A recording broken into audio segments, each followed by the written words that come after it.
Hello guys, welcome to question hour education. आज हम करने वाले हैं पॉलिटी के top 60 questions with a one liner. ये सारे के सारे प्रश्न संविधान के प्रश्न हैं और ये इंग्लिश और हिंदी में होंगे सारे के सारे क्वेश्चंस। आप इन क्वेश्चंस को जरूर एक बार देख लीजिए।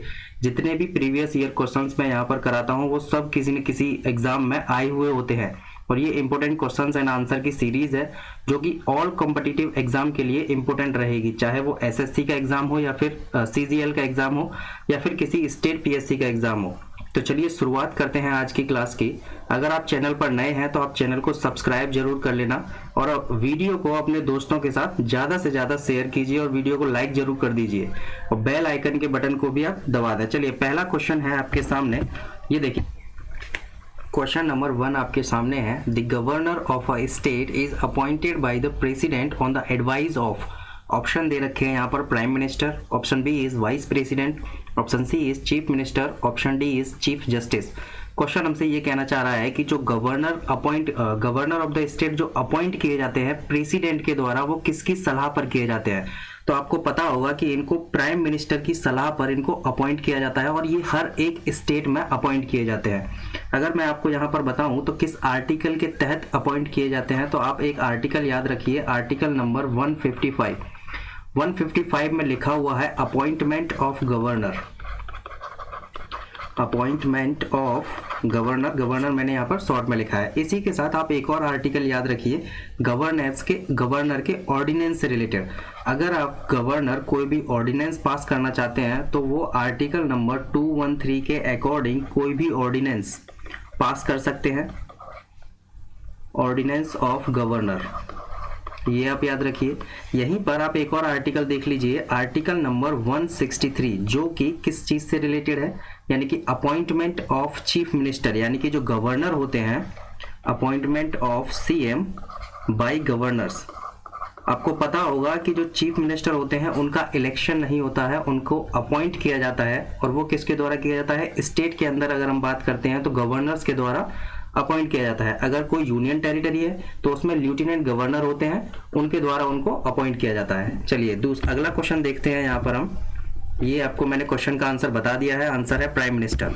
देखिए दूसरा क्वेश्चन है, the president gives his resignation to the. Option A chief justice, option B is parliament, option C is vice president और option D is prime minister. बताइए क्वेश्चन ये कहता है कि प्रेसिडेंट जो है अपना रेजिग्नेशन यानी कि त्याग पत्र देंगे तो किसको देंगे। तो देखिए दो व्यक्ति होते हैं, एक तो होते हैं प्रेसिडेंट और इन्हीं के साथ एक व्यक्ति होते हैं जिनका नाम होता है वाइस प्रेसिडेंट। ये दो व्यक्ति आपस में अपना एक्सचेंज कर लेते हैं। अगर प्रेसिडेंट रेजिग्नेशन लेटर देंगे तो वो वाइस प्रेसिडेंट को देंगे, अगर वाइस प्रेसिडेंट अपना रेजिग्नेशन लेटर देंगे तो वो प्रेसिडेंट को देंगे। ये है रिजाइन। अगर और आपको ये भी पता होगा कि जो वाइस प्रेसिडेंट होते हैं ये लोकसभा के सभापति होते हैं, सॉरी राज्यसभा के, याद रखिएगा राज्यसभा के ये सभापति होते हैं।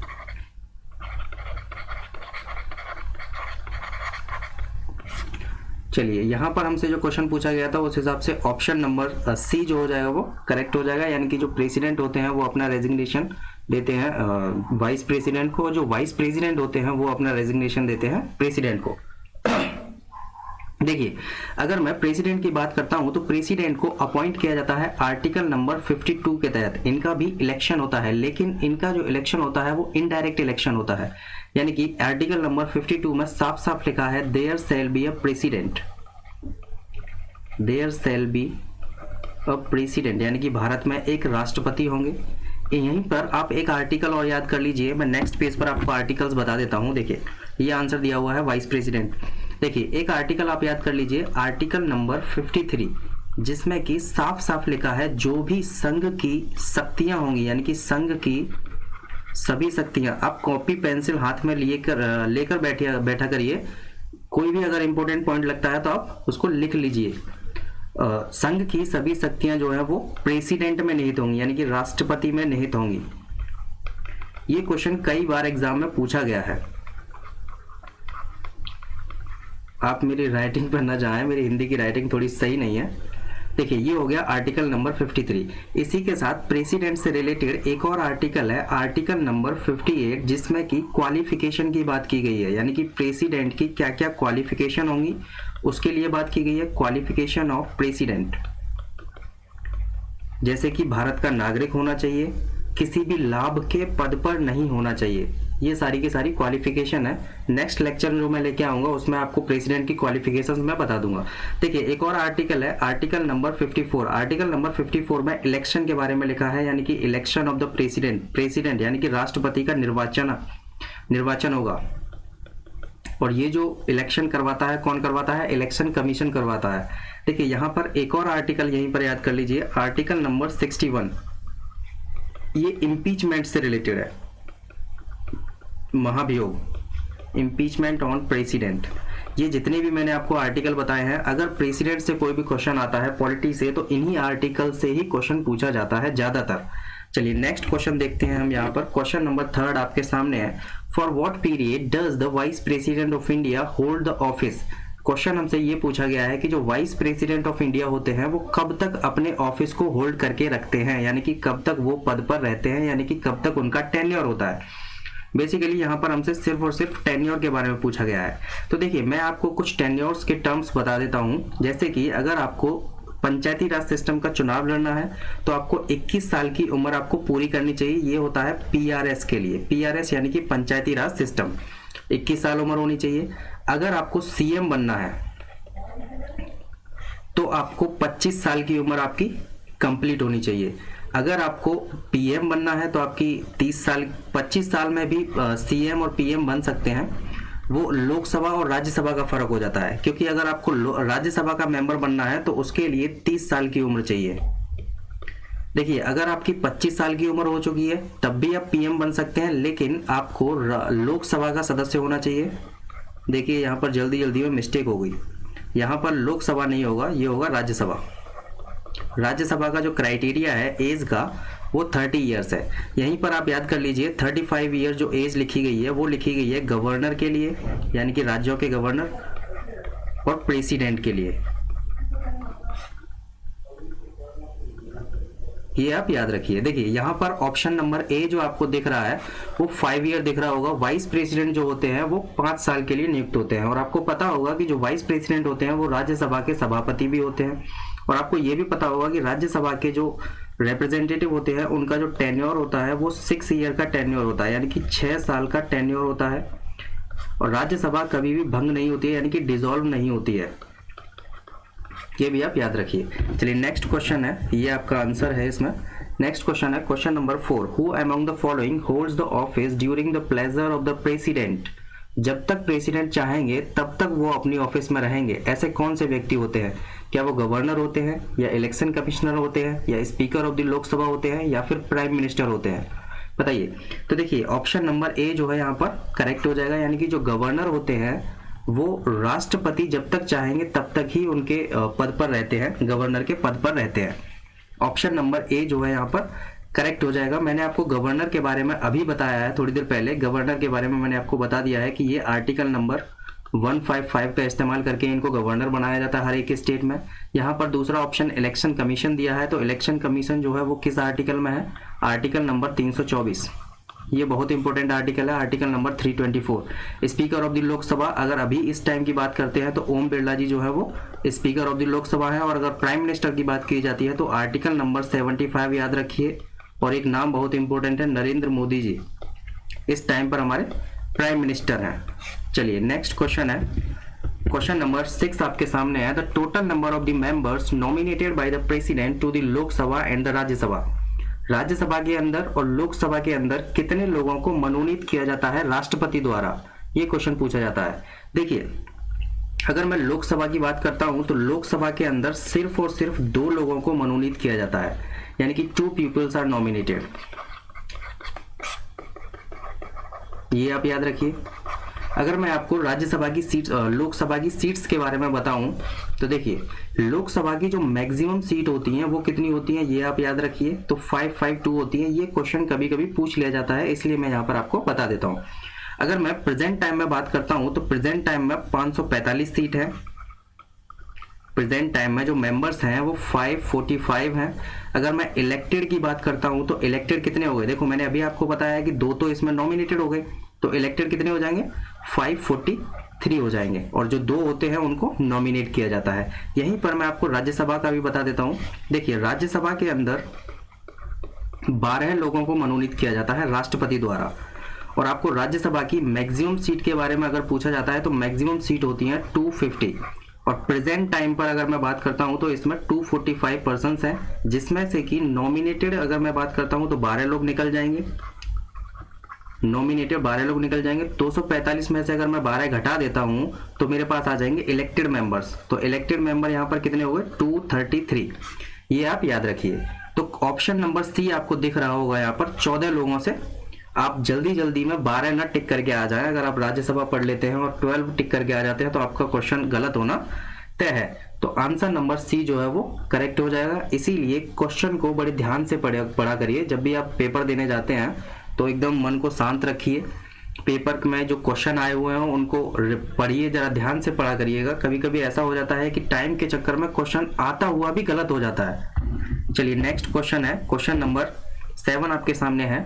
Which one of the following does not constitute the electoral college for the electing the president of India? बताइए, प्रेसिडेंट ऑफ इंडिया का जब चुनाव होता है, जब इलेक्शन होता है, तो उसमें कौन पार्टिसिपेट नहीं करता है? Option A is elected member of the Lok Sabha, option B is elected members of the legislative assembly of the each state, option C is elected members of the legislative council, and option D is elected members of the Rajya Sabha. अगर मैं हिंदी में बताऊं तो लोकसभा में जो चुने हुए सदस्य होते हैं वो, या फिर स्टेट्स की जो विधानसभा होती है यानी कि राज्यों की विधानसभा के चुने हुए सदस्य, ऑप्शन सी है कि विधान परिषद के चुने हुए सदस्य, ऑप्शन डी है कि राज्यसभा में चुने हुए सदस्य।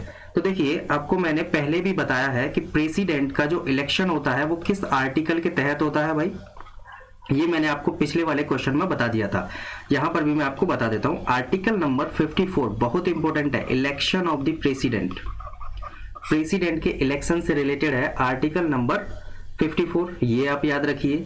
अगर मैं बताऊं कि प्रेसिडेंट के इलेक्शन में कौन कौन पार्टिसिपेट करता है तो आपको पता होगा कि लोकसभा के जो भी मेंबर्स होते हैं यहां पर इलेक्टेड मेंबर्स जो है पार्टिसिपेट करते हैं, लोकसभा के प्लस राज्यसभा के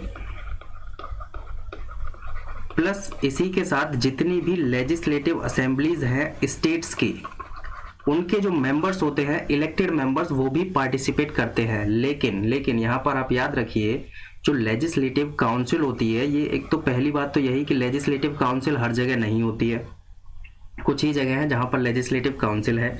आंध्र प्रदेश ने अभी फिलहाल में लेजिस्लेटिव काउंसिल को खत्म कर दिया है, पहले वहां पर लेजिस्लेटिव काउंसिल हुआ करती थी।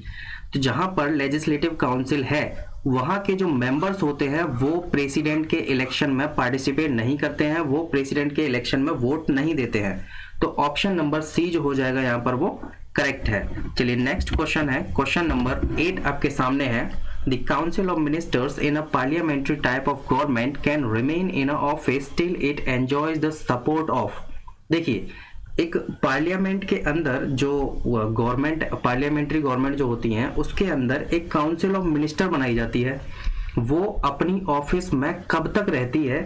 Minority of the members of the upper house of the parliament, यानी कि इनके सपोर्ट से रहती है, majority of the members of the upper house of the parliament, या फिर minority of the members of the lower house, या फिर majority of the members of the lower house of the parliament.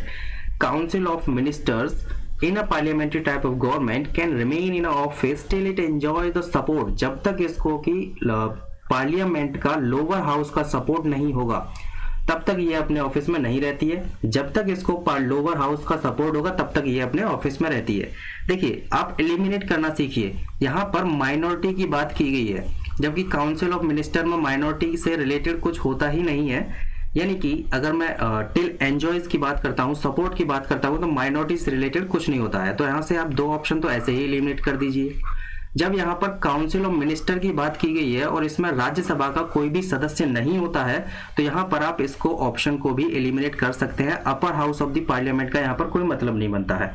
Option number यहाँ पर सिर्फ एक ही बचा है, वो है ऑप्शन नंबर डी, यानी कि lower house of the parliament. देखिए जो पार्लियामेंट होती है वो पार्लियामेंट किस किस से मिलके बनी होती है? तो जो पार्लियामेंट हमारी बनी होती है, एक इसमें होती है लोकसभा, इसमें एक होती है राज्यसभा, और एक होता है इसमें होते हैं प्रेसिडेंट जी, राष्ट्रपति महोदय। ये आप तीन चीज याद रखिए, लोकसभा, राज्यसभा, प्रेसिडेंट, इन्हीं से मिलकर के पार्लियामेंट बनी होती है। चलिए नेक्स्ट क्वेश्चन है हमारे यहाँ पर, क्वेश्चन नंबर 9 आपके सामने है। विच of the following appointment is not made by the president of India? यानी कि राष्ट्रपति द्वारा, भारत के राष्ट्रपति द्वारा किसका अपॉइंटमेंट यानी कि किसकी नियुक्ति नहीं की जाती है? चीफ ऑफ द आर्मी, बिल्कुल सही बात है, चीफ ऑफ द आर्मी की नियुक्ति की जाती है। यहां पर हमसे पूछा जाता है नॉट, तो देखिए स्पीकर ऑफ द लोकसभा, इस पर बाद में आते हैं। चीफ जस्टिस ऑफ इंडिया, बिल्कुल यही अपॉइंट करते हैं। चीफ ऑफ एयरफोर्स, ये भी यही अपॉइंट करते हैं। अगर मैं यहाँ पर बात करता हूँ स्पीकर ऑफ द लोकसभा, तो स्पीकर ऑफ द लोकसभा को राष्ट्रपति अपॉइंट नहीं करते हैं, इनको चुना जाता है। लोकसभा के जो स्पीकर होते हैं इनको सिर्फ चुना जाता है, और इन्हीं के साथ एक और होते हैं पैनल में से चुने जाते हैं, उनका नाम तो होता है डिप्टी स्पीकर। जिस प्रकार से रेजिग्नेशन की बात आती है प्रेसिडेंट और वाइस प्रेसिडेंट में, ठीक उसी प्रकार से speaker of the Lok Sabha and deputy speaker of the Lok Sabha में भी रेजिग्नेशन आपस में एक्सचेंज हो जाते हैं। यानी कि अगर लोकसभा के स्पीकर को रेजिग्नेशन देना होगा तो वो डिप्टी स्पीकर को देंगे, अगर डिप्टी स्पीकर को देना होगा तो वो लोकसभा के स्पीकर को देंगे। मैंने अभी आपको बताया है कि लोकसभा के जो स्पीकर हैं अभी इस टाइम पर ओम बिरला जी हैं। ठीक है, चलिए नेक्स्ट क्वेश्चन है, question number 10। Who appoints the Prime Minister of India? देखिए मैंने आपको पहले भी बताया है कि जो प्राइम मिनिस्टर होते हैं उनका इलेक्शन नहीं होता है, इलेक्शन होता है लोकसभा के मेंबर्स का, लोकसभा के मेंबर्स का और राज्यसभा के मेंबर्स का। उन्हीं में से एक व्यक्ति को प्राइम मिनिस्टर बनाया जाता है। तो इनको अपॉइंट कौन करता है? इनका होता है अपॉइंटमेंट। ये भी क्वेश्चन डायरेक्टली कभी कभी पूछ लिया जाता है कि प्राइम मिनिस्टर को इलेक्ट किया जाता है या नॉमिनेट किया जाता है या फिर अपॉइंट किया जाता है, और एक ऑप्शन दे देगा उसमें D option, none of the above. तो आपने जो आंसर टिक करना है वो करना है अपॉइंट किया जाता है। तो देखिए प्राइम मिनिस्टर को जो अपॉइंट किया जाता है वो किया जाता है प्रेसिडेंट जी द्वारा। जिस प्रकार से सीएम को गवर्नर अपॉइंट करते हैं, ठीक उसी प्रकार से प्रेसिडेंट जी अपॉइंट करते हैं प्राइम मिनिस्टर को। और एक आर्टिकल है, मैंने अभी आपको बताया था, आर्टिकल नंबर 75, आर्टिकल नंबर 75 के तहत इनको अपॉइंट किया जाता है। आर्टिकल नंबर 75 में साफ साफ लिखा है appointment of prime minister by president. President महोदय जो है प्राइम मिनिस्टर को चुनते हैं, सॉरी अपॉइंट करते हैं। चलिए नेक्स्ट क्वेश्चन है, क्वेश्चन नंबर 11 आपके सामने है। The first women governor of a state in a free India was, option A is miss Indira Gandhi, option B is miss Vijaya Lakshmi Pandit, option C is Sarojini Naidu ji, and option D is mister Sucheta Kripalani ji. तो देखिए सरोजनी नायडू जो थी वो free India की पहली वुमेन गवर्नर थी, और ये कहां पर बनी थी? उत्तर प्रदेश में रही थी। चलिए नेक्स्ट क्वेश्चन है, क्वेश्चन नंबर 11 आपके सामने है, सॉरी 12 आपके सामने है। Minimum age required to contest for the presidentship is, मैंने अभी आपको बताया है, जो मैंने आपको क्राइटेरिया बताया है, 21 साल मैंने आपको एज बताई थी पीआरएस के लिए यानी कि पंचायती राज सिस्टम के लिए। 25 साल मैंने आपको उम्र बताई थी सीएम या फिर पीएम बनने के लिए।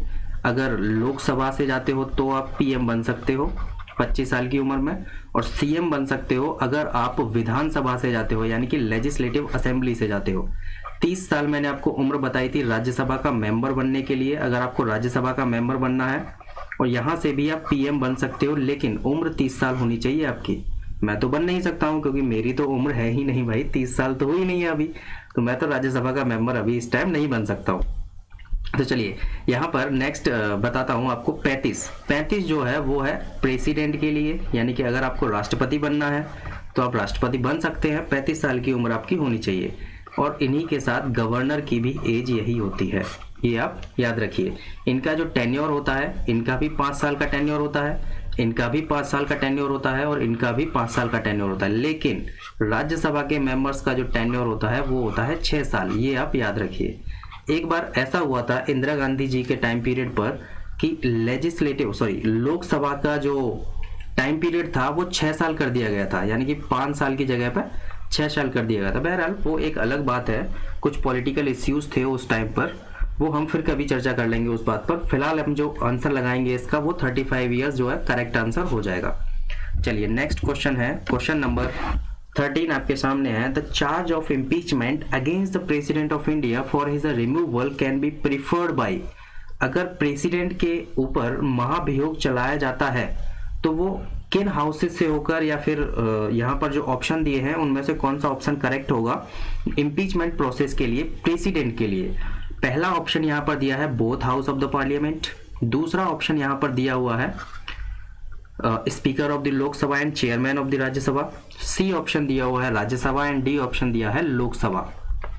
तो देखिए, जो प्रेसिडेंट को अगर आप रिमूव करना चाहते हैं तो दोनों हाउसेस की सहमति होना जरूरी है। अगर दोनों हाउसेस की सहमति नहीं है तो प्रेसिडेंट जी को आप हटा नहीं सकते हैं। आप आर्टिकल नंबर 61 के तहत इम्पीचमेंट का प्रोसेस लेके आते हैं, और आपको ये भी पता होगा कि जब इम्पीचमेंट का प्रोसेस आता है तो वो किसी भी हाउस में आ सकता है, या तो वो लोकसभा में आ सकता है या फिर राज्यसभा में आ सकता है। यहाँ पर कुछ इंपॉर्टेंट क्राइटेरियाज हैं। देखिए, 1/4 मेंबर्स जो हैं वो लेकर आते हैं इम्पीचमेंट का प्रोसेस, 1/4 मेंबर जो है वो लेकर आते हैं। ध्यान दीजिएगा, जो मैं वर्ड बोल रहा हूँ उन पर ध्यान दीजिएगा।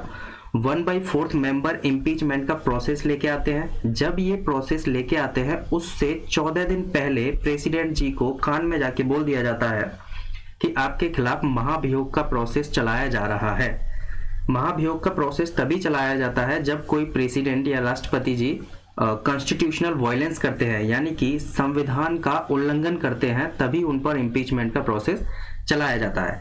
1/4 जो है लोग लेकर आते हैं इस प्रोसेस को। अगर 1/4 मेंबर्स नहीं है तो ये प्रोसेस आ ही नहीं सकता है। सपोज कीजिए अगर मेंबर हैं 60 तो 15 लोग इसको लेके आएंगे। अगर 14 लोग लेके आना चाहें तो नहीं लेके आ सकते हैं, सिर्फ और सिर्फ 15 लोग लेके आएंगे। जब ये प्रोसेस लाया जाता है उसके बाद एक कमेटी का गठन किया जाता है, वो पूरी जांच करती है। अगर उस जांच में प्रेसिडेंट को दोषी पाया जाता है तो उसके बाद 2/3 मेजॉरिटी चाहिए होती है उस प्रस्ताव को पास करने के लिए। ये जो 2/3 मेजॉरिटी होती है ये बहुत इंपॉर्टेंट है। अगर 2/3 मेजॉरिटी नहीं है तो प्रेसिडेंट जी को हटाया नहीं जा सकता है। प्रेसिडेंट जी को हटाने के लिए 2/3 मेजॉरिटी चाहिए ही चाहिए। चलिए नेक्स्ट क्वेश्चन है, अगला क्वेश्चन देखते हैं क्या है भाई। देखिए अगला क्वेश्चन है question number 14। The chief minister of the union territory where such a setup exist is appointed by. ये मैंने आपको अभी फिलहाल क्वेश्चन बताया था, इसका आंसर बताया है कि लेफ्टिनेंट गवर्नर। अगर यूनियन टेरिटरी की बात आ गई है तो डायरेक्टली आंख बंद करके लेफ्टिनेंट गवर्नर टिक कर दीजिए। चलिए नेक्स्ट क्वेश्चन है question number 15। Who was the first prime minister of India. इतना सिंपल क्वेश्चन है, क्या बताया जाए भाई। देखते ही आंसर लगा दोगे, आंसर बताने की जरूरत नहीं है। पंडित जवाहरलाल नेहरू जी जो थे वो पहले प्राइम मिनिस्टर थे। देखिए मिस इंदिरा गांधी, यहाँ पर एक नाम दिया गया है। इंदिरा गांधी जी के टाइम पीरियड पर इमरजेंसी लगाई गई थी, और कौन सी इमरजेंसी लगाई गई थी? National emergency. नेशनल इमरजेंसी जो कि आर्टिकल नंबर 352 के तहत लगाई जाती है। अगर मैं डॉक्टर राजेंद्र प्रसाद जी की बात करता हूं तो ये परमानेंट चेयरमैन थे किसके? कॉन्स्टिट्यूशन असेंबली के। अगर मैं महात्मा गांधी जी की बात करता हूं तो महात्मा गांधी जी के पढ़ाने के लिए तो मेरे पास बहुत सारी चीजें हैं, लेकिन फिलहाल मैं आपको कुछ विद्रोह आंदोलन बता देता हूं। सबसे पहला आंदोलन 1920 में, मैं बड़े बड़े आंदोलन बता रहा हूं, इससे पहले 1917 और 1918 में भी गांधी जी के कुछ आंदोलन हैं। 1920 में नॉन कोऑपरेशन मूवमेंट पहला। दूसरा मैं बताता हूं 1930 में सिविल डिसोबीडियंस मूवमेंट, मैंने शॉर्ट फॉर्म में लिखा है non cooperation movement, civil disobedience movement. और यहाँ पर मैं आपको एक और बताता हूँ 1942 में, जो कि एक बड़ा था, क्विट इंडिया मूवमेंट, भारत छोड़ो आंदोलन, क्विट इंडिया मूवमेंट। चलिए नेक्स्ट क्वेश्चन है क्वेश्चन नंबर 16 आपके सामने है। In case a president dies while in office. हालांकि ऐसा न हो, क्वेश्चन हमसे सिर्फ पूछा गया है तो हम इसका आंसर देंगे। अगर प्रेसिडेंट जी की मृत्यु हो जाती है ऑफिस के अंदर, जब उनका जो टाइम पीरियड चल रहा होता है उस टाइम पर, तो वाइस प्रेसिडेंट जो है वो कब तक, मैक्सिमम पीरियड तक प्रेसिडेंट के पद पर रह सकते हैं। तो देखिए अगर भगवान करे ऐसा ना हो, प्रेसिडेंट जी की मृत्यु ना हो, अगर बाई चांस ऐसा हो जाए, इंसान है भाई, कोई ऐसा तो है नहीं कि जिसकी मृत्यु ना हो, तो अगर बाय द वे अगर मृत्यु हो जाती है तो जो प्रेसिडेंट वाइस प्रेसिडेंट जी को फिर प्रेसिडेंट बनाया जाता है, तो उनका जो टाइम होता है वो 6 महीने तक वाइस प्रेसिडेंट को प्रेसिडेंट बनाया जाता है।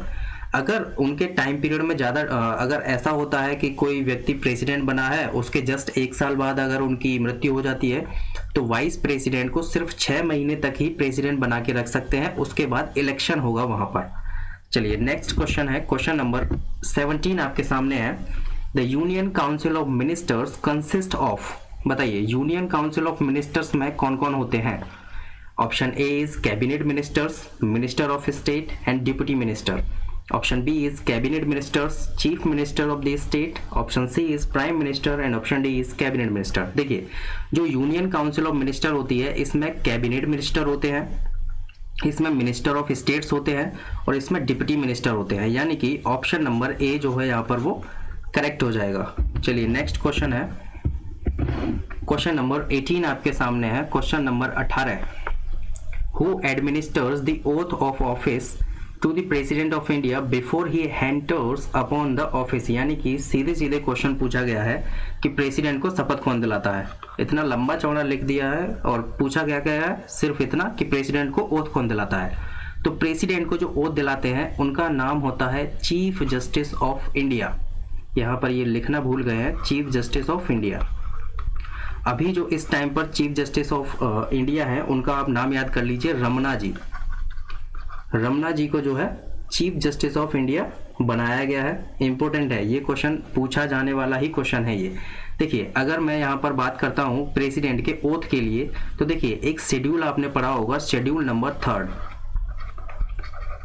शेड्यूल नंबर 3 में ओथ के बारे में लिखा है, जितनी भी कॉन्स्टिट्यूशनल पोस्ट होती हैं उन सब की ओथ होती है, और उसी ओथ के बारे में शेड्यूल नंबर 3 में लिखा हुआ है, यानी कि अनुसूची 3 में लिखा हुआ है। चलिए अगला क्वेश्चन है, क्वेश्चन नंबर 19। वाह भैया, क्वेश्चन का आंसर ही नहीं दिए हैं, बहुत बढ़िया। Who among the following enjoys the rank of a cabinet minister of the Indian Union? Option A is none of the above। वाह, जो एग्जाम पूछे जाते हैं, एग्जाम में पूछा जाता है वो ये क्वेश्चन, ये जो ऑप्शन होता है ये लास्ट में होता है और हमारे यहाँ पर पहले ही रख दिया है। Option B is deputy chairman of the planning commission, option C is deputy chairman and the Rajya Sabha, and option D is secretary to the government of India. बताइए कौन सा ऑप्शन जो है करेक्ट हो जाएगा। इस क्वेश्चन का आंसर आप लोग कमेंट में बताएंगे, और चीटिंग नहीं करनी है किसी को, आंसर नहीं देखेंगे। मैं नेक्स्ट स्लाइड लगा रहा हूं, इसमें आप लोग आंसर नहीं देखेंगे। चलिए देख ही लिया होगा, चलिए फिर भी आप आंसर जरूर दीजिएगा। अगर मैं आपसे कोई भी क्वेश्चन पूछता हूं तो आप उसका आंसर जरूर कमेंट में लिख दीजिए करिएगा, क्योंकि ऐसा होता है ना कि अगर आप एक बार किसी चीज को लिख देते हैं तो वो आपको याद रही जाती है। बाय द वे अगर आप एग्जाम में भूल भी जाते हैं तो एकदम से क्लिक कर जाता है कि मैंने ये कहीं तो लिखा था, तो उस हिसाब से वो याद आ जाती है, तो ये आप ही के लिए बेनिफिट हो जाता है। चलिए क्वेश्चन नंबर 20 है, इसको पढ़िए। A person who is not a member of the parliament can be appointed as a minister by the president for a maximum period of. एक पर्सन है जो कि न तो मेंबर ऑफ पार्लियामेंट, जो भी parliament member of the parliament नहीं है, उसको भी president as a minister by the president जो है वो मिनिस्टर अपॉइंट कर सकते हैं। प्रेसिडेंट जी द्वारा उसको मिनिस्टर के पद पर रखा जाता है, तो वो कितने समय तक, अगर वो मेंबर ऑफ द पार्लियामेंट नहीं है फिर भी वो मिनिस्टर बन सकता है, लेकिन एक शर्त होती है कि उसको 6 महीने के अंदर इलेक्शन लड़के जरूर कहीं न कहीं से आना पड़ेगा, उसको मेंबर ऑफ द पार्लियामेंट बनना पड़ेगा, या तो वो लोकसभा का मेंबर उसको बनना ही पड़ेगा, या फिर वो राज्यसभा का मेंबर बन जाए। किसी भी कंस्टिट्यूएंसी से उसको मेंबर बनना ही पड़ेगा, अदरवाइज 6 महीने बाद उसकी पोस्ट को खारिज कर दिया जाता है, यानी कि समाप्त कर दिया जाता है। नेक्स्ट क्वेश्चन है, क्वेश्चन नंबर 21 है। आप इस क्वेश्चन को पढ़िए जब तक मैं पानी पी लेता हूं। बताइए,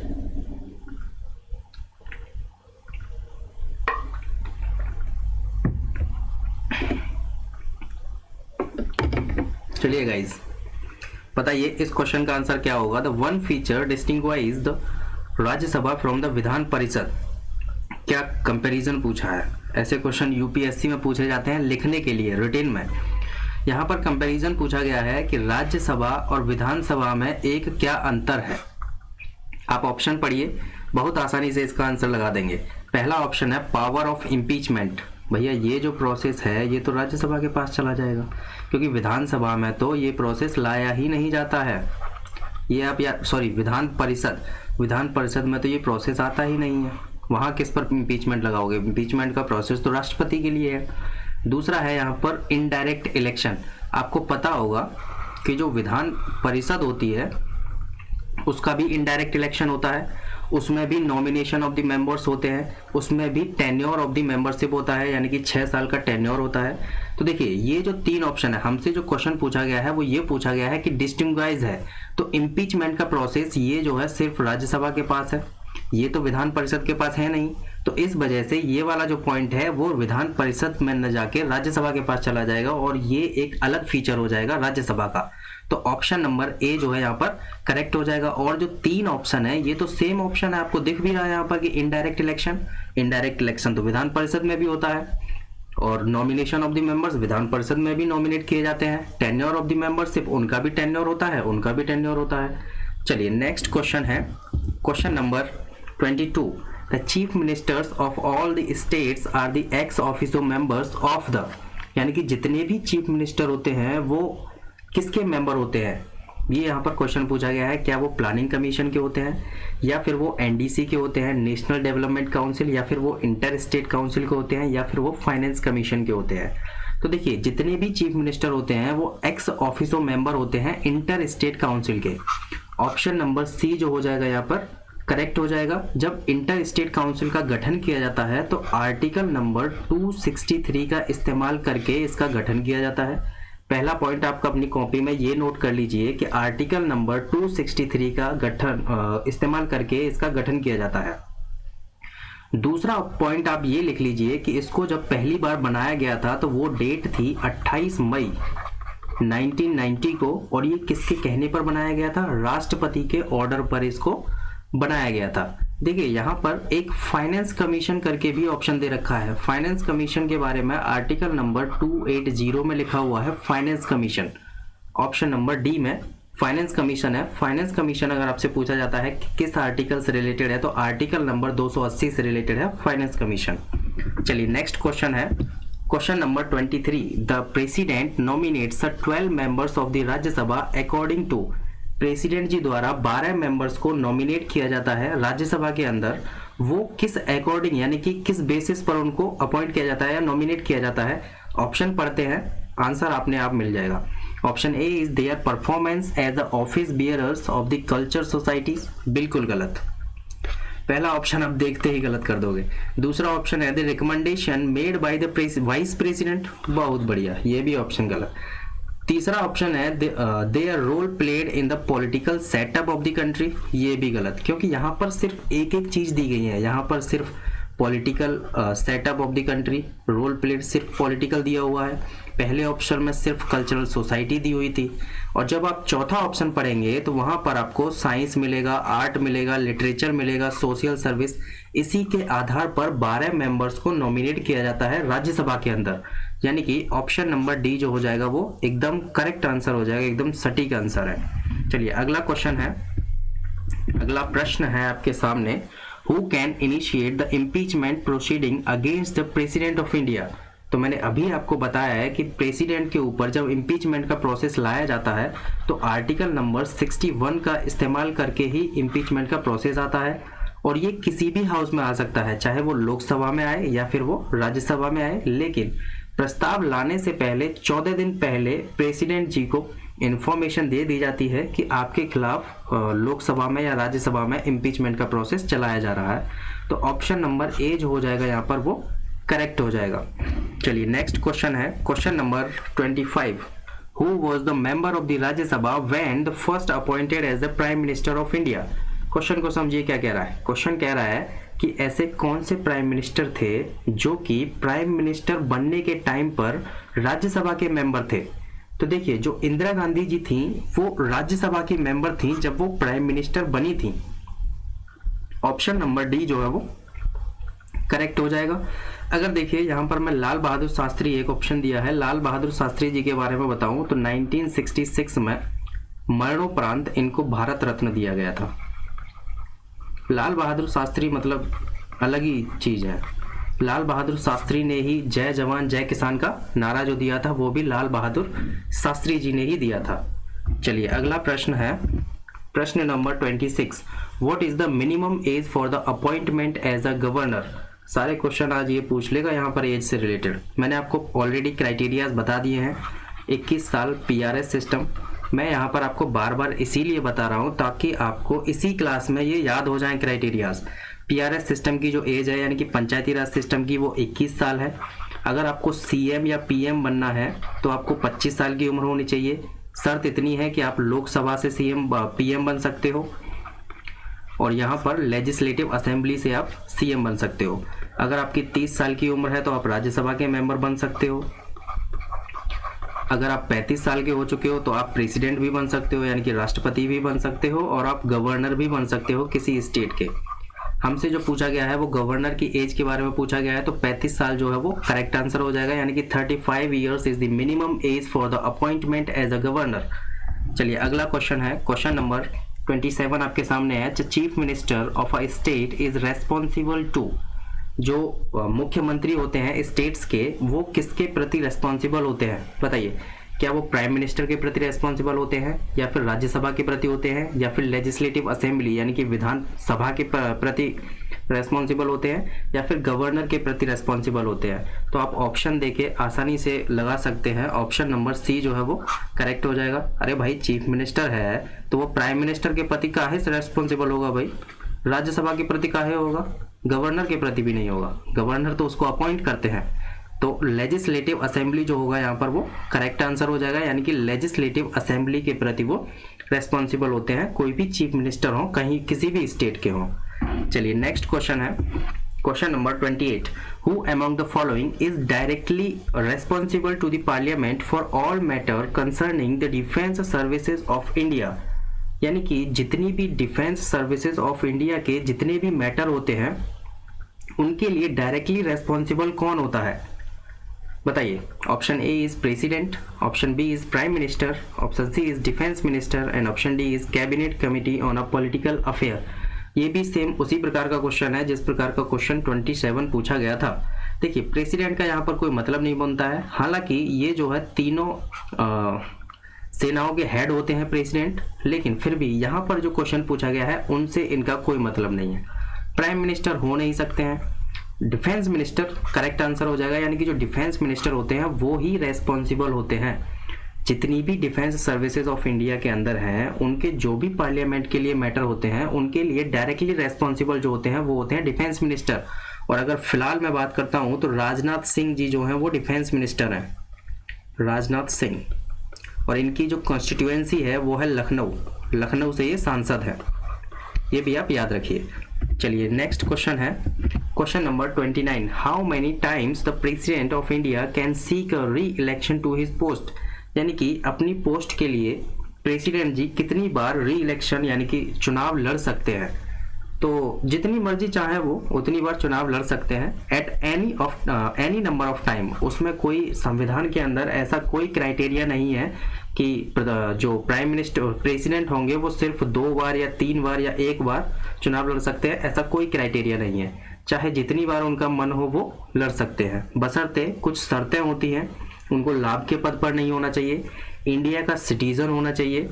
ये मैं आपको नेक्स्ट लेक्चर में बता दूंगा। जो भी क्राइटेरियाज होते हैं उनका जो भी इलेक्शन का प्रोसेस होता है, प्रेसिडेंट से रिलेटेड जितने भी क्वेश्चन पूछे जाएंगे आपको मैं नेक्स्ट लेक्चर में सब कुछ करा दूंगा। चलिए नेक्स्ट क्वेश्चन है क्वेश्चन नंबर 30 आपके सामने है। Who among the following has the power to form a new state with in the union of India. बताइए। Option A is speaker of the Lok Sabha, option B is president, option C is prime minister and option D is supreme court. यानी कि India के अंदर अगर कोई नया state बनाना हो उसकी जो पावर दी गई है वो किसको दी गई है। अगर यहाँ पर एक ऑप्शन और होता है यहाँ पर ई नंबर का पार्लियामेंट, तो आप आंसर टिक करते पार्लियामेंट। लेकिन फिलहाल हमारे यहाँ पर ऑप्शन सिर्फ 4 ही दिए गए हैं तो उसमें से हम ऑप्शन चुन लेंगे ऑप्शन नंबर बी यानी कि प्रेसिडेंट। प्रेसिडेंट के ही साइन होते हैं, लास्ट में जो साइन होते हैं वो प्रेसिडेंट के होते हैं। प्रेसिडेंट जिस दिन साइन कर देते हैं उसी दिन से एक नया स्टेट बन जाता है या फिर कोई भी नया यूनियन टेरिटरीज बनाना हो या फिर बाउंड्रीज में फेरबदल करना हो। और ये सब किया जाता है आर्टिकल नंबर 3 के तहत। आर्टिकल नंबर 3 में ये साफ साफ लिखा है, अगर कोई भी न्यू स्टेट का फॉर्मेशन करना हो तो आप कर सकते हैं, किसी की बाउंड्री में अगर चेंजेस करने हो तो आप कर सकते हैं।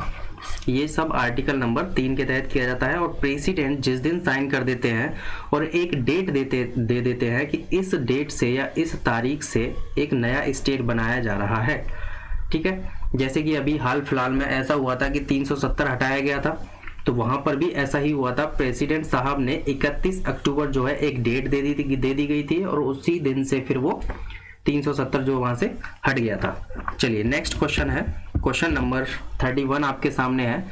When the vice president officiates as a president he draws the salary. जब वाइस प्रेसिडेंट को प्रेसिडेंट के पद पर बिठा दिया जाता है तो वो किसकी सैलरी लेंगे? वाइस प्रेसिडेंट के पद की सैलरी लेंगे या फिर प्रेसिडेंट के पद की सैलरी लेंगे? तो भाई जाहिर सी बात है, वाह क्या क्वेश्चन लगाया है। 31 नंबर का आंसर साथ में दिया है, गाइस ध्यान से देख लीजिए, आंसर साथ में दिया है, ऑप्शन नंबर सी आपको सबको दिख रहा होगा। चलिए नेक्स्ट क्वेश्चन है, question number 32। Who among the following can attend a meeting of the union cabinet? ये क्वेश्चन अच्छा है। इस क्वेश्चन का आंसर मैं चाहूंगा कि आप लोग कमेंट में जरूर बताएं। आप चीटिंग नहीं करेंगे, आप क्वेश्चन का आंसर नहीं देखेंगे। चलिए क्वेश्चन नंबर 33 आपके सामने है। Who among the following has the constitutional authority to make the rules and regulations fixing the number of the members of the UPSC? देखो ये एक टर्म बहुत बड़ा टर्म तो नहीं है। देखिए UPSC, union public service commission, UPSC में लगभग 9 से 11 मेंबर्स होते हैं। इसमें चेयरमैन सहित मैंने आपको बताया है। अगर मैं अभी फिलहाल की बात करता हूं तो प्रदीप कुमार जोशी जी जो है वो इसके चेयरमैन हैं। और जो इनका जो एज होता है ना, यूपीएससी के जो मेंबर्स होते हैं या चेयरमैन होते हैं, उनका जो टेन्योर होता है वो होता है 665। देखिए ये समझिए कि 665 क्या होता है। देखिए अभी फिलहाल में प्रदीप कुमार जोशी जी जो हैं वो चेयरमैन हैं और इनका जो टाइम पीरियड खत्म होगा वो होगा 2022 में। और जब इनको नियुक्त किया गया था तो इनको नियुक्त किया गया था 2020 में। तो देखिए इनको 2022 में इनकी जो उम्र हो जाएगी वो 65 साल हो जाएगी, यानी कि ये 65 साल की उम्र इनकी 2022 में कंप्लीट हो जाएगी, तो इनकी 65 ईयर्स हो जाएगी। यहीं पर अगर बात करता है कि 6 ईयर्स से रिलेटेड, अगर देखिए किसी व्यक्ति की उम्र है 59, तो वो तो 6 साल तक रह सकता है क्योंकि उसका तो 6 साल हो जाएगा। तो उसके लिए हालांकि वहां तक पहुंचते पहुंचते, या फिर मान लीजिए कोई व्यक्ति है 58 साल के, उनका 58 साल है, ठीक है, और आप कहेंगे कि नहीं उनको तो 65 ईयर्स पर रिटायर होना चाहिए, लेकिन ऐसा नहीं होता है। जो भी टर्म पहले हो जाता है, या तो 6 साल उनके कंप्लीट हो जाए या फिर उनकी उम्र 65 साल हो जाए, जो भी पहले टर्म हो जाता है वहीं पर उनका रिटायरमेंट हो जाता है।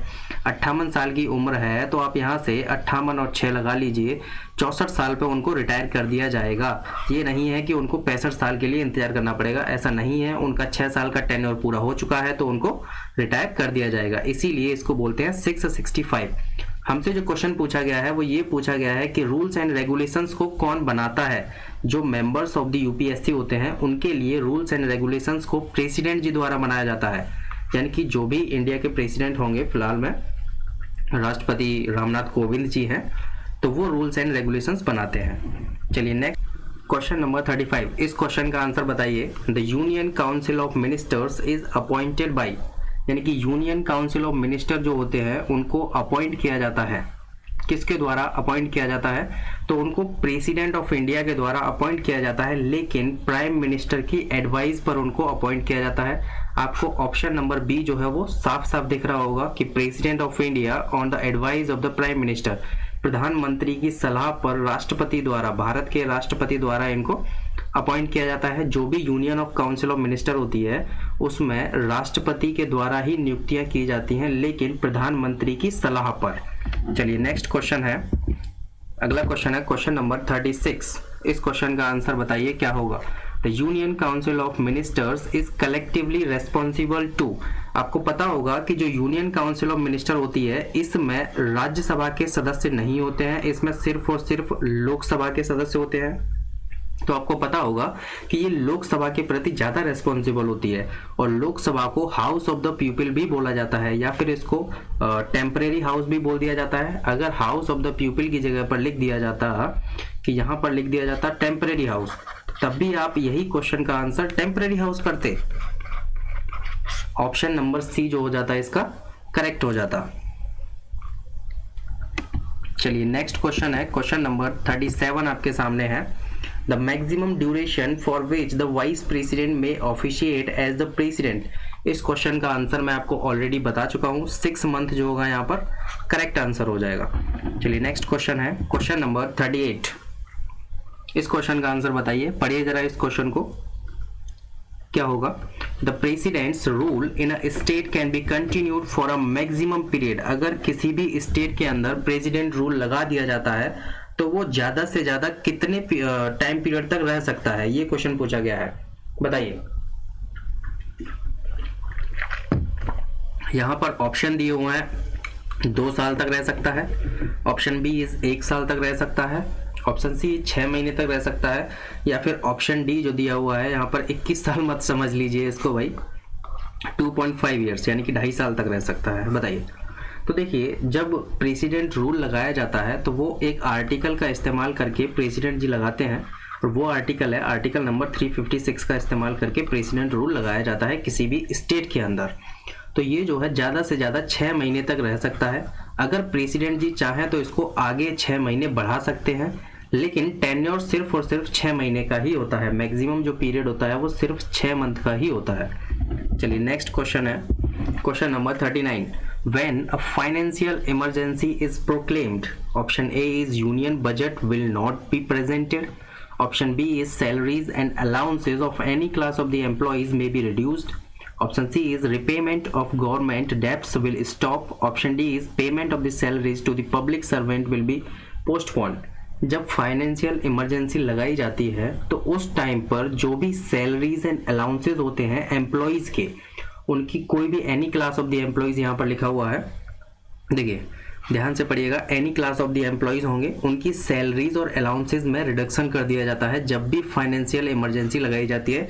यानी कि जब भी वित्तीय आपातकाल लगाया जाता है, आर्टिकल नंबर 360 के तहत प्रेसिडेंट जी जो है इसकी घोषणा करते हैं आर्टिकल नंबर 360 का इस्तेमाल करके, तो जो एम्प्लॉयज होते हैं उनके सैलरीज और अलाउंसेज में रिडक्शन कर दिया जाता है। ऑप्शन नंबर बी जो हो जाएगा 39 का वो करेक्ट आंसर हो जाएगा। चलिए नेक्स्ट क्वेश्चन देख लीजिए, अगला क्वेश्चन है, क्वेश्चन नंबर 40 है। Who appoints the chairman of the UPSC. मैंने अभी आपको बताया है कि जो यूपीएससी के चेयरमैन का अपॉइंटमेंट किया जाता है वो प्रेसिडेंट जी द्वारा किया जाता है। मैं यहाँ पर आपको यूपीएससी से रिलेटेड एक आर्टिकल बताता हूँ, आर्टिकल नंबर 315, जिसमें कि यूपीएससी के बारे में लिखा हुआ है और स्टेट पीएससी के बारे में लिखा हुआ है, यूनियन पब्लिक सर्विस कमीशन के बारे में और स्टेट पीएससी यानी कि जो पब्लिक सर्विस कमीशन होती है स्टेट्स की, उसके बारे में लिखा हुआ है। इसी के साथ साथ आप एक और आर्टिकल पढ़ लीजिए यहीं पर, आर्टिकल नंबर 312, जिसमें कि ऑल इंडिया सर्विसेज के बारे में लिखा हुआ है, ऑल इंडिया सर्विसेज। और आपको पता होगा कि हमारे यहाँ पर सिर्फ 3 ही ऑल इंडिया सर्विसेज है, आईएएस, आईपीएस और एक आईएफएस, यानी कि Indian administrative service, Indian police service और इंडियन फॉरेस्ट सर्विस। ये 3 ही सर्विसेज ऑल इंडिया सर्विसेज हैं। अगर राज्यसभा चाहे तो इसमें एक और नई ऑल इंडिया सर्विसेज को ऐड किया जा सकता है आर्टिकल नंबर 312 का इस्तेमाल करके, और ये पावर सिर्फ और सिर्फ राज्यसभा को दी गई है, इसमें लोकसभा को पावर नहीं दी गई है। अगर आपको कभी यूपीएससी में रिटन में अगर आपसे पूछा जाता है राज्यसभा और लोकसभा के कंपैरिजन के बारे में, तो आप इस पॉइंट को बड़ी आसानी से यहाँ पर लिख सकते हैं कि राज्यसभा के पास इतनी पावर होती है कि वो एक नई ऑल इंडिया सर्विस का गठन कर सकती है। चलिए फिलहाल हमसे जो क्वेश्चन पूछा गया था वो चेयरमैन ऑफ द यूपीएससी कौन अपॉइंट करते हैं, तो प्रेसिडेंट जी जो है वो अपॉइंट करते हैं। स्पीकर ऑफ द लोकसभा नहीं अपॉइंट करते हैं, चीफ जस्टिस ऑफ इंडिया ये भी नहीं अपॉइंट करेंगे, और प्राइम मिनिस्टर का तो मतलब ही नहीं बनता यहाँ पर। चलिए नेक्स्ट क्वेश्चन है, question number 41। The chief minister of a state in India is not eligible to vote in the presidential election if he is a member of the upper house of the state legislature, if he is a caretaker of the chief minister, if he himself is a candidate, if he is yet to prove his majority on the floor of the lower house of the state legislature। देखिए, chief minister of the state in India is not eligible to vote in the president election, यानी कि president का जब election होता है तो उस time पर चीफ मिनिस्टर जो है वोट नहीं कर सकते हैं यदि वह अपर house of the state legislature यानी कि विधान परिषद के सदस्य हैं तो वो वोट नहीं कर सकते हैं। ऑप्शन नंबर ए जो हो जाएगा यहाँ पर करेक्ट हो जाएगा। मैंने आपको प्रेसिडेंट के इलेक्शन के लिए एक आर्टिकल बताया था, आर्टिकल नंबर 54, अब तो आपको याद भी हो गया होगा, article number 54 election of the president. और इसमें कौन कौन पार्टिसिपेट करता है, तो आपको मैंने अभी बताया था कि लोकसभा के मेंबर्स प्लस राज्यसभा के मेंबर्स प्लस स्टेट्स में जो लेजिस्लेटिव असेंबलीज होती हैं यानी कि जो विधानसभा होती हैं उनके जो मेंबर होते हैं वो इसमें पार्टिसिपेट करते हैं, लेकिन विधान परिषद के जो सदस्य होते हैं वो इसमें पार्टिसिपेट नहीं करते हैं। और विधान परिषद को ही upper house of the state legislature भी बोल दिया जाता है। क्वेश्चन कंफ्यूज करने के लिए कितना घुमाया है, मतलब पॉइंट पॉइंट पर घुमाया हुआ क्वेश्चन है। यहाँ पर स्टेट अपर हाउस दे दिया गया है, जबकि यहाँ पर सीधे सीधे भी दे दिया जाता कि विधान परिषद यानी कि लेजिस्लेटिव काउंसिल दे दिया जाता तो बच्चा आसानी से टिक कर देता, लेकिन क्वेश्चन को थोड़ा टिपिकल कर दिया है। चलिए नेक्स्ट क्वेश्चन है, क्वेश्चन नंबर 42 आपके सामने है। Who appoint the chief election commissioner of India, जो चीफ इलेक्शन कमिश्नर होते हैं उनको कौन अपॉइंट करता है। Option A is chief justice of India, option B is president, option C is prime minister and option D is parliament. तो देखिए जो सीईसी यानी कि चीफ इलेक्शन कमिश्नर होते हैं उनको प्रेसिडेंट जी द्वारा अपॉइंट किया जाता है, उनका जो है अपॉइंटमेंट होता है। और अभी मैं आपको इसका आंसर बताता हूं, तो सुशील चंद्रा जी को अभी फिलहाल में सीईसी बनाया गया है यानी कि चीफ इलेक्शन कमिश्नर बनाया गया है। और एक इसमें होते हैं इलेक्शन कमिश्नर, और इलेक्शन कमिश्नर जो है अभी इस टाइम पर उनका नाम है राजीव कुमार जो है वो इलेक्शन कमिश्नर है। अगर मैं इलेक्शन कमीशन की बात करता हूं तो आर्टिकल नंबर 324 का इस्तेमाल करके इलेक्शन कमीशन का गठन किया जाता है। इलेक्शन कमीशन आर्टिकल नंबर 324 आप याद रखिए। चलिए नेक्स्ट क्वेश्चन है, क्वेश्चन नंबर 43 आपके सामने है। Election to the house of the people and the legislative assemblies of the states in India are conducted on the basis of. बताइए जो भी हमारे यहाँ पर चुनाव होते हैं, चाहे वो लेजिस्लेटिव असेंबली के चुनाव हों या फिर हाउस ऑफ द पीपल के चुनाव हों, वो किस बेसिस पे किए जाते हैं। तो देखिए एडल्ट फ्रेंचाइज बेसिस पर जो है ये चुनाव किए जाते हैं। आपको भी पता होगा कि वोट डालने की जो उम्र है वो 18 साल है। पहले जो ये उम्र हुआ करती थी वो 21 साल हुआ करती थी, और ये हुआ करती थी 1989 में एक 61st नंबर का कॉन्स्टिट्यूशन अमेंडमेंट किया गया था, और उसके तहत 21 साल से घटा करके 18 साल जो है वो वोट देने की उम्र कर दी गई थी 1989 में। तो ऑप्शन नंबर डी जो हो जाएगा इसका करेक्ट आंसर हो जाएगा, यानी कि एडल्ट फ्रेंचाइज के बेसिस पर election to the house of the people and the legislative assemblies of the states in India are conducted on the basis of adult franchise. चलिए नेक्स्ट क्वेश्चन है, question number 44 आपके सामने है। In which year were the first general election held in India.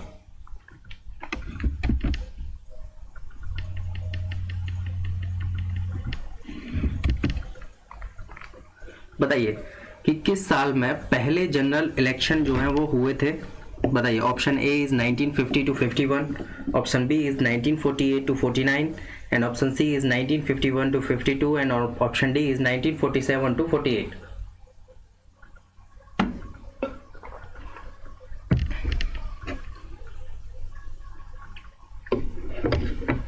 बताइए इसका answer क्या होगा। तो देखिए ऑप्शन नंबर सी को जरा ध्यान से देखिए, 1951 टू 1952 जो है वो पहले जनरल इलेक्शन हुए थे, यानी कि जो first general election was held in a 1951 to 1952। Option number C जो हो जाएगा इसका करेक्ट है। चलिए नेक्स्ट क्वेश्चन है, question number 45। The maximum age prescribed for the election as a president. बहुत बढ़िया, मैं भी एक बार चकरा गया था कि 35 मिल जाए मेरे को, तो ऑप्शन में मिला नहीं। देखिए मैक्सिमम एज पूछा है, मैक्सिमम एज कितनी होती है, ये हमसे क्वेश्चन पूछा गया है। तो देखिए प्रेसिडेंट के लिए संविधान के अंदर कहीं भी मैक्सिमम एज का जिक्र नहीं किया गया है, तो ऑप्शन नंबर ए जो हो जाएगा यहाँ पर नो सच लिमिट, यानी कि ऐसी कोई लिमिट नहीं होती है। अगर कोई व्यक्ति 82 साल के हैं तो वो भी प्राइम मिनिस्टर या राष्ट्रपति यानी कि प्रेसिडेंट बन सकते हैं, बस शर्त इतनी है कि उनको जो है कुछ क्राइटेरियाज को फॉलो करना पड़ेगा, यानी कि उनकी क्वालिफिकेशन होनी चाहिए प्रेसिडेंट पद के लिए, यानी कि लाभ के पद पर नहीं होनी चाहिए। प्रेसिडेंट पद के जो उम्मीदवार होते हैं वो इंडिया के सिटीजन होने चाहिए। ये सारी की सारी कंडीशंस होती हैं, कुछ क्वालिफिकेशंस होती हैं, उनको फॉलो करना पड़ेगा। तो ऑप्शन नंबर ए जो हो जाएगा यहाँ पर वो करेक्ट आंसर हो जाएगा हमारा। चलिए नेक्स्ट क्वेश्चन है यहाँ पर हमारा, क्वेश्चन नंबर है 46।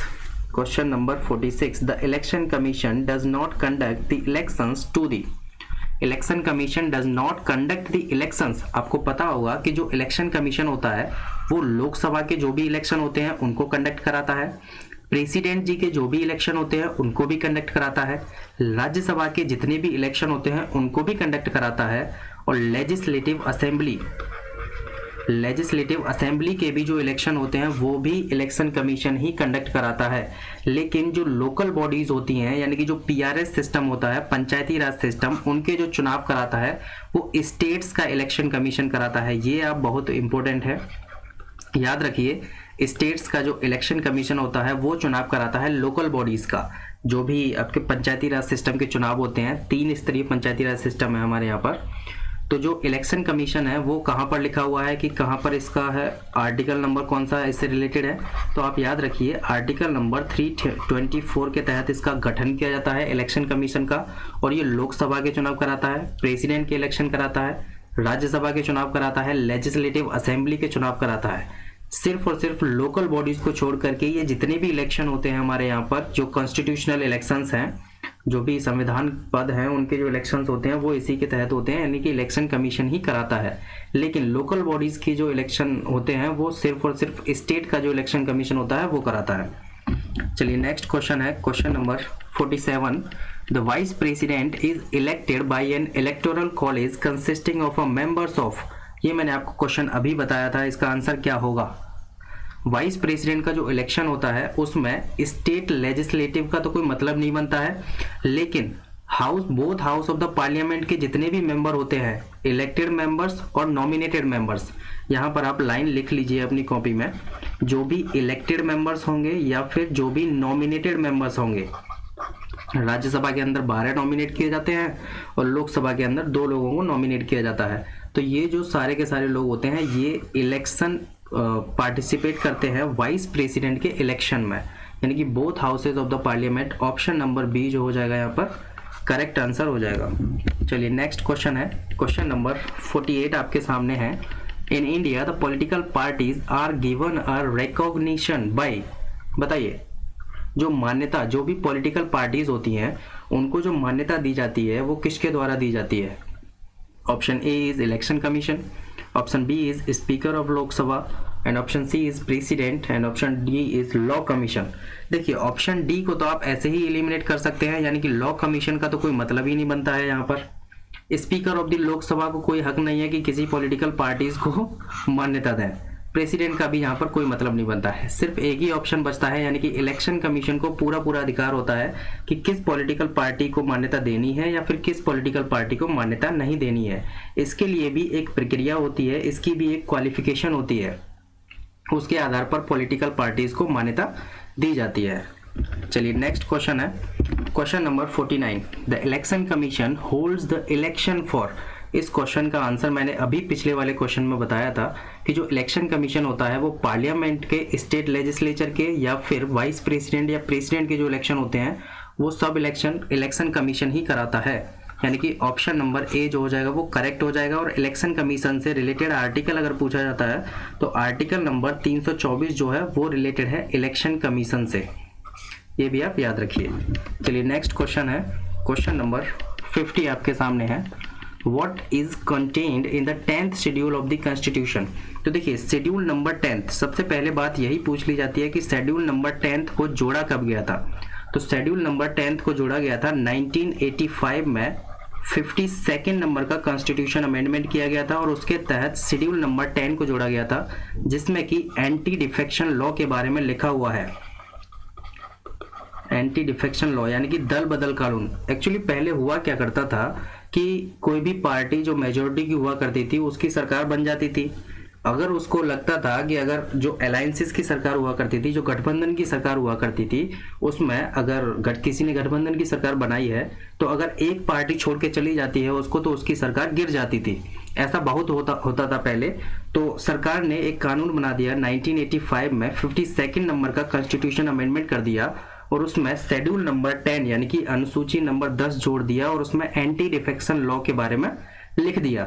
ऑप्शन नंबर अगर डी को आप ध्यान से देखेंगे तो वहां पर आपको ग्राउंड्स ऑफ डिफेक्शन दिखाई देगा।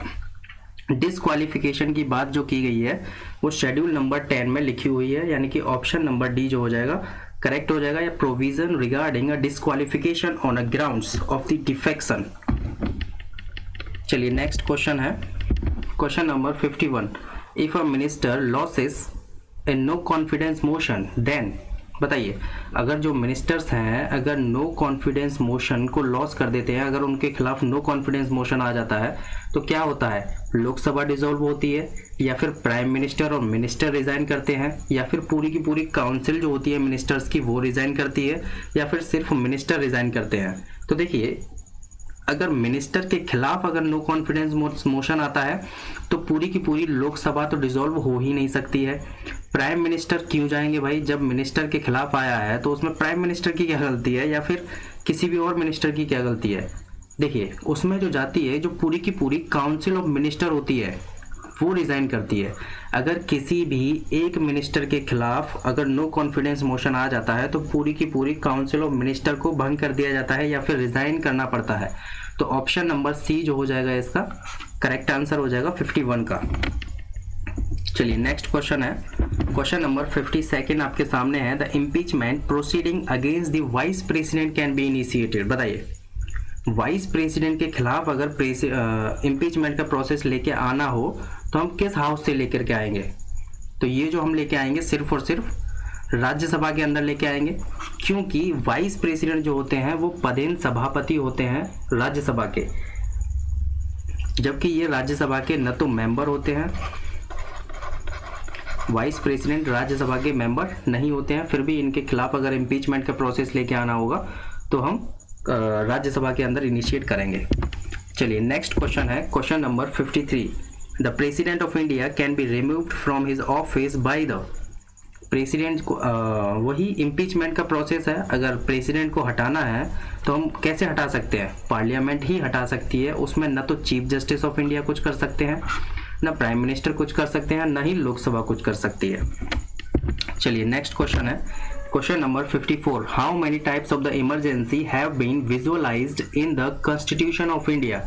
बताइए हमारे कॉन्स्टिट्यूशन ऑफ इंडिया में कितने प्रकार की इमरजेंसियां लिखी हुई हैं?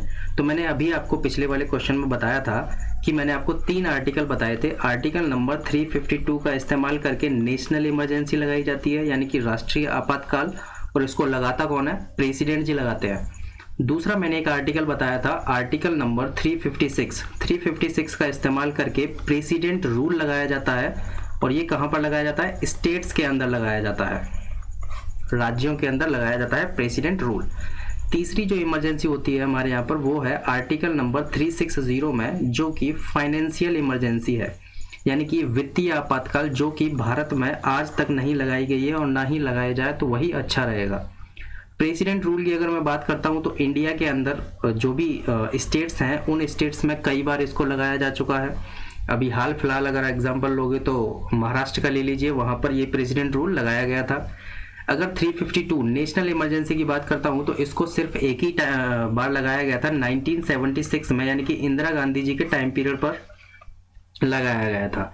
तो हमारे यहाँ पर 3 तरह की जो है इमरजेंसियां हैं। ऑप्शन नंबर बी जो हो जाएगा इसका करेक्ट हो जाएगा। 54 का जो आंसर है वो हो जाएगा बी। चलिए नेक्स्ट क्वेश्चन है question number 55। Which of the following qualification is not essential for a person to become the vice president. Option लगाएंगे इसका he must be an Indian, बिल्कुल होना चाहिए, उसको भारतीय होना ही चाहिए।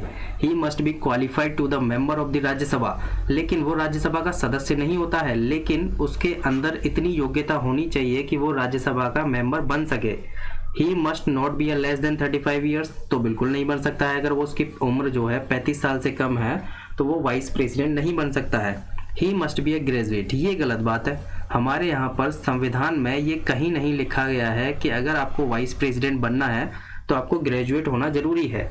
ये सिर्फ वाइस प्रेसिडेंट के लिए ही नहीं है। अगर आपको कोई भी पंचायती राज सिस्टम का चुनाव लड़ना हो, या फिर आपको सीएम बनना हो, या फिर आपको मेंबर ऑफ द पार्लियामेंट बनना हो, या फिर लेजिस्लेटिव असेंबली का मेंबर बनना हो, या फिर राज्यसभा का मेंबर बनना हो, तो क्वालिफिकेशन की वहाँ पर ग्रेजुएशन की या फिर इसकी तो बात ही नहीं की जाती है। ग्रेजुएशन की कहीं पर बात नहीं की गई है कॉन्स्टिट्यूशन के अंदर। ही मस्ट बी ए ग्रेजुएट ऐसा कहीं पर भी नहीं लिखा हुआ है, चाहे वो किसी भी प्रकार का इलेक्शन हो। चलिए नेक्स्ट क्वेश्चन है, question number 56। The chief minister of union territory when ever such a setup exist is appointed by. जो यूनियन टेरिटरी में जो चीफ मिनिस्टर को अपॉइंट किया जाता है तो वहाँ लेफ्टिनेंट गवर्नर होते हैं। स्टेट्स के अंदर गवर्नर हुआ करते हैं और यूनियन टेरिटरी के अंदर लेफ्टिनेंट गवर्नर होते हैं। आपको पता होगा हमारे यहाँ पर 28 स्टेट हैं और इसमें 8 यूटीज हैं, यानी कि यूनियन टेरिटरीज हैं। चलिए नेक्स्ट क्वेश्चन है, question number 57। The president rule in a state means that the state is ruled by a caretaker government, a chief minister nominated by the president, the governor of the state and the president directly.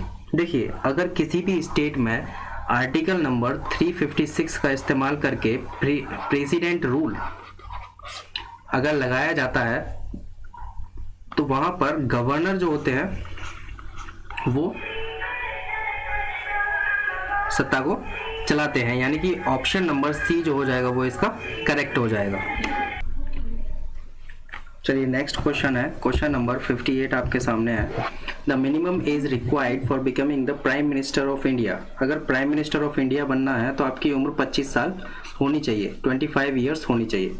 चलिए next question है, question number 59। इस question का answer आप comment box में लिखेंगे। Question number 60, इसका answer बताइए। If the office of the President of India falls vacant, within what time should the next president be elected? तो देखिए 6 महीने के अंदर या तो उनका इलेक्शन करा लिया जाता है, 6 महीने के अंदर अंदर उनका इलेक्शन करा लिया जाता है। और ये हमारा आज का लास्ट क्वेश्चन था। आज हमने 60 क्वेश्चन किए हैं और ये इंपोर्टेंट क्वेश्चंस थे। Thank you guys. अगर वीडियो पसंद आया हो तो वीडियो को लाइक कर दीजिए, शेयर कर दीजिए अपने दोस्तों के साथ और कमेंट करके जरूर बताएं कोई भी आपको प्रॉब्लम है। चैनल को सब्सक्राइब जरूर कर लेना और हिट द बेल आइकन।